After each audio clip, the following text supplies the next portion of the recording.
Alam niyo na ba to na meron lang pong nag-iisang babaeng chess player sa buong mundo ang nakaabot po ng 2,700 above rating? Hindi lang yon. Pasok din po siya sa top 10 strongest chess player sa buong mundo.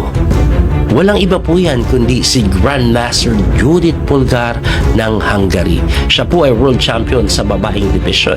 Pero nakikipagsabayan po sa mga kalalakihan at tingnan nyo po kung sino-sino ang top 10 chess player sa buong mundo nung siya po ay pasok sa top 10. Number 1 during that time si Garry Kasparov, si Anand, Topalov, Leko, Ivan Chuk, Svidler, Kramnik. Naku po, puro world champion yung nasa tasa.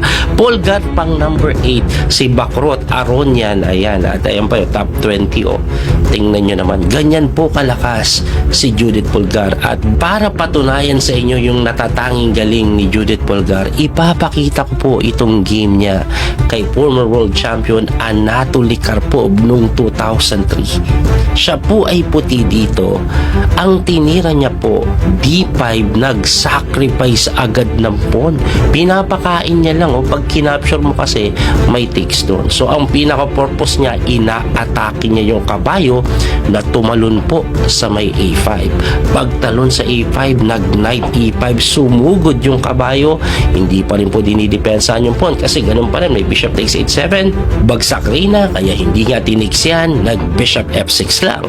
Tumira lang po ng bishop F4 para depensahan yung kabayo na sinagot ng bishop takes E5, bishop takes E5, and then kumapshot ng libreng pawn. Ito pong si Karpov sa may A3 na sinagot lang ng rook E3 ni Judith Polgar. Nakakapagtaka yan sa kadahilanan na libre po yung pawn, hindi kinapshot. Bakit niya po ginawa yan? Kasi ganito po ang nangyayari, libre po yung pawn eh. Ang problema may capture sa C3. So sa ngayon po pwede nang kainin yung C7 pawn dahil pag kinapture yung C3, may bishop takes H7, babagsak yung reyna sa C3. Kaya nga po ang tinira ni Karpov dito, nag-queen C5 lang na kung saan double question mark.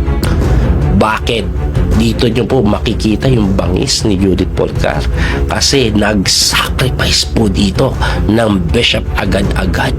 Bishop takes H7 lang, umangat yung king, and then queen H5, bumalik yung king na kung saan sinundan pa ng isang sacrifice ulit. Bishop takes G7, mamatihin ka sa H8 kaya napilitang kainin, kaso pagka rook G3, king F6, queen G5, checkmate. Lakas ni Judith Polgar, no? Hindi.